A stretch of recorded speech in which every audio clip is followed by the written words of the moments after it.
Benthic macrofaunal community structure of the St Lucia estuary mouth following the latest restoration project. St Lucia is one of the most important estuarine systems in South Africa, but has a complicated history with mouth manipulation. Umfolozi and St Lucia used to share a common mouth, with Umfolozi swampland effectively filtering sediment before entering St Lucia. But in the 1950s, the swampland was canalized for agriculture, and the two systems were artificially maintained separate to prevent the significant silt from entering St Lucia.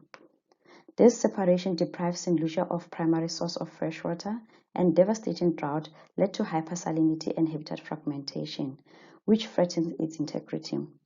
In an effort to restore natural functioning, a global environmental facility-funded project relinked Umfolozi to St Lucia. Benthic macrofauna play a vital role as intermediate trophic level, linking primary producers to secondary trophic level, and they also respond differently to unstable environmental conditions. The aim of the study was to monitor the biotic component, including the macrofaunal assemblage, before, during, and after the project activities. The mouth area was sampled quarterly between February 2015 and November 2018, with 6 sampling occasions prior to the project, 4 during, and 6 after the project activities. Salinity was significantly different during phases, with before being different from during the project. Sediment organic matter was also significantly different, with before being different from after. This was due to the freshwater input from Umfolozi that resulted in a significant reduction of salinity and increased SOM.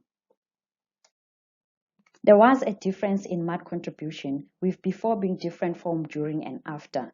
This was due to the silt from Umfolozi that showed an obvious threat to the St Lucia system.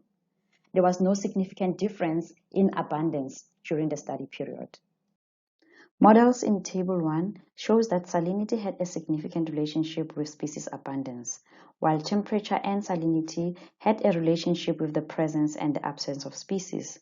Phases were significantly different from each other, and NMDS plot in Figure 5 was used to visualize these differences.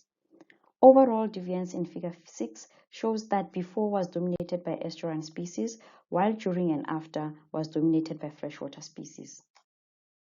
Environmental stress often results in a decrease in abundance and diversity, and this supports the dominance of a single or a group of opportunistic species. This was evident in this study, as there was an increase in abundance of invasive species such as T. cranifera and opportunistic species such as H. cooperi. There was also a complete shift in groups from estuarine resident to freshwater taxa. This was due to reduced salinities.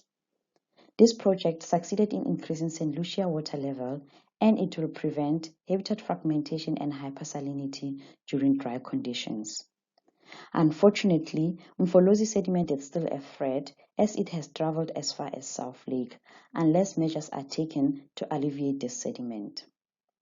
Additional to the existing human impact on environment studies, this information may be used to advise St. Lucia conservation and management decisions. Thank you.